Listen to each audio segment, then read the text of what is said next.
بسم اللہ الرحمن الرحیم۔ السلام علیکم دوستو، اچھی اسلامک ویڈیوز کے لیے ہمارے چینل کو سبسکرائب کر دیں۔ صحیح مسلم میں حضرت صہیب رضی اللہ تعالیٰ عنہ سے مروی ہے کہ رسول اللہ صلی اللہ علیہ وآلہ وسلم نے ارشاد فرمایا، تم سے پہلے کے دور میں ایک بادشاہ تھا، اس کا ایک جادوگر تھا۔ جب وہ بوڑھا ہو گیا، اس نے بادشاہ سے کہا، میں بوڑھا ہو گیا ہوں، میرے پاس ایک بچہ بھیج دو جس کو میں جادو سکھا سکوں۔ بادشاہ نے اس کے پاس ایک بچہ بھیج دیا تاکہ وہ اسے علم سکھائے۔ وہ بچہ جس راستے سے جاتا تھا، اس کے راستے میں ایک راہب رہتا تھا۔ وہ اس کے پاس بیٹھتا، اس کی گفتگو سنتا اور خوش ہو جاتا۔ جب وہ بچہ ساحر کے پاس جادو سیکھنے آتا تو راہب کے پاس سے گزرتا اور اس کے پاس بیٹھ جاتا۔ جب وہ بچہ ساحر کے پاس دیر سے آتا تو وہ اسے مارتا۔ بچے نے اس کی شکایت راہب سے کی۔ راہب نے کہا، جب تجھے ساحر سے خوف آئے تو کہہ دینا، میرے گھر والوں نے مجھے روک لیا تھا۔ جب تو گھر والوں سے ڈرے تو کہہ دینا، مجھے جادوگر نے روک لیا تھا۔ وہ اس طرح آتا جاتا تھا کہ ایک دن اس کا گزر ایک جانور کے پاس سے ہوا جس نے لوگوں کو روک رکھا تھا۔ اس نے کہا، آج مجھے اس کا علم ہو جائے گا کہ جادوگر افضل ہے یا راہب افضل ہے۔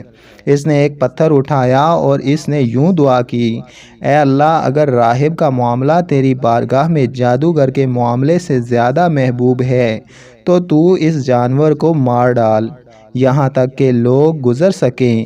اس بچے نے وہ پتھر اسے مارا اور اسے قتل کر دیا اور لوگ چلے گئے۔ وہ راہب کے پاس آیا اور اسے تمام واقعہ سنایا۔ راہب نے بچے سے کہا، اے بیٹے، آج تم مجھ سے افضل ہو۔ تیرا معاملہ وہاں تک پہنچ گیا ہے جو میں دیکھتا ہوں تجھے آزمایا جائے گا۔ اگر تجھے آزمائش میں ڈالا جائے تو میرے بارے میں کچھ نہ بتانا۔ وہ بچہ مادرزاد آنکھوں برس کے مریضوں کو دعا کے ذریعے درست کر دیتا اور لوگوں سے تمام بیماریوں کو دور بھی کر دیتا۔ بادشاہ کا ایک درباری جو نابینا ہو چکا تھا، اس نے بچے کے بارے میں سنا۔ وہ بہت سے تحائف لے کر آیا اور کہا، اگر تو مجھے درست کر دے تو میں تیرے لیے یہ مال جمع کر دوں گا۔ اس بچے نے کہا، میں تو کسی کو شفا نہیں دیتا، شفا تو اللہ دیتا ہے۔ اگر تو اللہ پر ایمان لائے تو میں اللہ تعالیٰ سے دعا کروں گا، وہ تجھے شفا دے گا۔ وہ اللہ تعالیٰ پر ایمان لے آیا تو اللہ تعالیٰ نے اسے شفا دے دی۔ پھر جب وہ بادشاہ کے پاس آیا اور اس کے پاس بیٹھا جس طرح پہلے اس کے پاس بیٹھا کرتا تھا، بادشاہ نے اس سے پوچھا کہ کس نے تیری نظر لوٹائی؟ اس نے کہا، میرے رب نے۔ بادشاہ نے پوچھا، تیرا رب میرے علاوہ کون رب ہے؟ درباری نے کہا، میرا اور تیرا رب اللہ ہے۔ بادشاہ نے اسے پکڑ لیا اور وہ اسے لگاتار عذاب دیتا رہا یہاں تک کہ اس نے غلام کے بارے میں بھی رہنمائی کی۔ پھر اس بچے کو گرفتار کر کے لایا گیا۔ بادشاہ نے اس سے پوچھا، اے لڑکے، کیا تو جادو کے ذریعے اس مقام تک پہنچ گیا جس کے ذریعے تو مادرزاد، اندھے اور برس کے مریضوں کو شفا دیتا ہے؟ اس نے کہا، میں تو کسی کو شفا نہیں دیتا، شفا تو اللہ تعالیٰ دیتا ہے۔ بادشاہ نے بچے کو پکڑ لیا۔ وہ اس کو لگاتار عذاب دیتا رہا یہاں تک کہ بچے نے اسے راہب کے بارے میں بتا دیا۔ اس راہب کو لایا گیا، اسے کہا گیا، تو اپنے دین سے پھر جا۔ اس نے ایسا کرنے سے انکار کر دیا۔ بادشاہ نے آری منگوائی۔ اس نے آری راہب کے سر کے درمیان رکھی، اسے دو ٹکڑے کر دیا۔ پھر بادشاہ کے درباری کو لایا گیا۔ اسے کہا گیا، اپنے دین سے پھر جاؤ۔ اس نے ایسا کرنے سے انکار کر دیا۔ بادشاہ نے آری اس کے سر کی مانگ میں رکھوائی، اسے دو ٹکڑے کیا تو وہ دو ٹکڑے ہو گیا۔ پھر بچے کو لایا گیا، اسے کہا گیا، اپنے دین سے پھر جا۔ اس نے انکار کر دیا۔ اس نے بچے کو اپنے چند ساتھیوں کے حوالے کر دیا اور کہا، اسے فلاں فلاں پہاڑ کی طرف لے جاؤ، اسے پہاڑ پر چڑھا دو۔ جب تم اس کی چوٹی پر پہنچ جاؤ تو اگر وہ اپنے دین سے پھر جائے تو بہتر، ورنہ اسے اس چوٹی سے نیچے گرا دو۔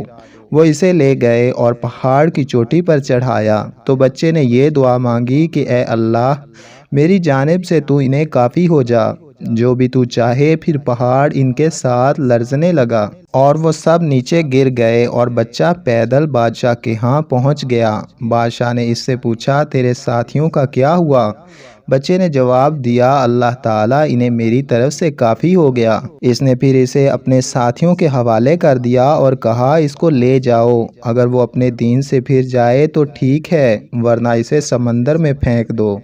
لوگ اسے لے کر گئے۔ اس نے پھر دعا مانگی، اے اللہ جیسے تو چاہتا ہے میری طرف سے انہیں کافی ہو جا۔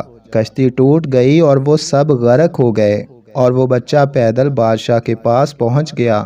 بادشاہ نے اسے کہا تیرے ساتھیوں کا کیا ہوا؟ اس نے جواب دیا اللہ انہیں میری جانب سے کافی ہو گیا۔ اس نے بادشاہ سے کہا تو مجھے قتل نہیں کر سکتا یہاں تک کہ تو وہ کرے جو میں تجھے کہوں۔ بادشاہ نے پوچھا وہ کیا ہے؟ بچے نے کہا تو لوگوں کو کھلے میدان میں جمع کر کے پھر مجھے سولی پر لٹکا، پھر میرے ترکش سے ایک تیر نکال، پھر تیر قوس پر چڑھا، پھر یہ کہہ کہ اللہ جو غلام کا رب ہے اس کے نام سے، پھر وہ تیر تو مجھے مار، اگر تو ایسا کرے گا تو مجھے قتل کر سکے گا۔ بادشاہ نے لوگوں کو ایک میدان میں جمع کیا اور بچے کو سولی پر لٹکا دیا۔ پھر اس نے بچے کے ترکش سے تیر نکالا اور پھر تیر کمان پر چڑھایا، پھر کہا اللہ جو اس بچے کا رب ہے اس کے نام سے، پھر جب تیر پھینکا تو تیر بچے کی کنپٹی میں لگا۔ اس بچے نے اپنا ہاتھ تیر کی جگہ اپنی کنپٹی پر رکھا اور مر گیا۔ لوگوں نے کہا ہم بچے کے رب پر ایمان لے آئے، ہم بچے کے رب پر ایمان لے آئے، ہم بچے کے رب پر ایمان لے آئے۔ بادشاہ کے پاس کوئی شخص آیا، اس نے کہا بتا تو کس چیز سے ڈرتا تھا؟ اللہ کی قسم تیرا ڈر تجھے پہنچا، سب لوگ ایمان لا چکے ہیں۔ بادشاہ نے گلیوں کے سروں پر خندقیں کھودنے کا حکم دیا۔ خندقیں کھودی گئیں اور اس میں آگ روشن کر دی گئی۔ بادشاہ نے کہا جو آدمی اپنے دین سے نہ پھرے اسے اس میں جلا دیا جائے، اسے کہا جائے اس میں داخل ہو جا۔ انہوں نے اسی طرح ہی کیا، یہاں تک کہ ایک عورت آئی، اس کے ساتھ ایک بچہ بھی تھا، وہ اس میں داخل ہونے سے ہچکچائی۔ بچے نے اسے کہا اے ماں صبر کر کیونکہ تو حق پر ہے۔ سبحان اللہ۔ دوستو ایسی مزید اچھی ویڈیوز اور اسلامک واقعات کے لیے ہمارے چینل کو لازمی طور پہ سبسکرائب کر دیں۔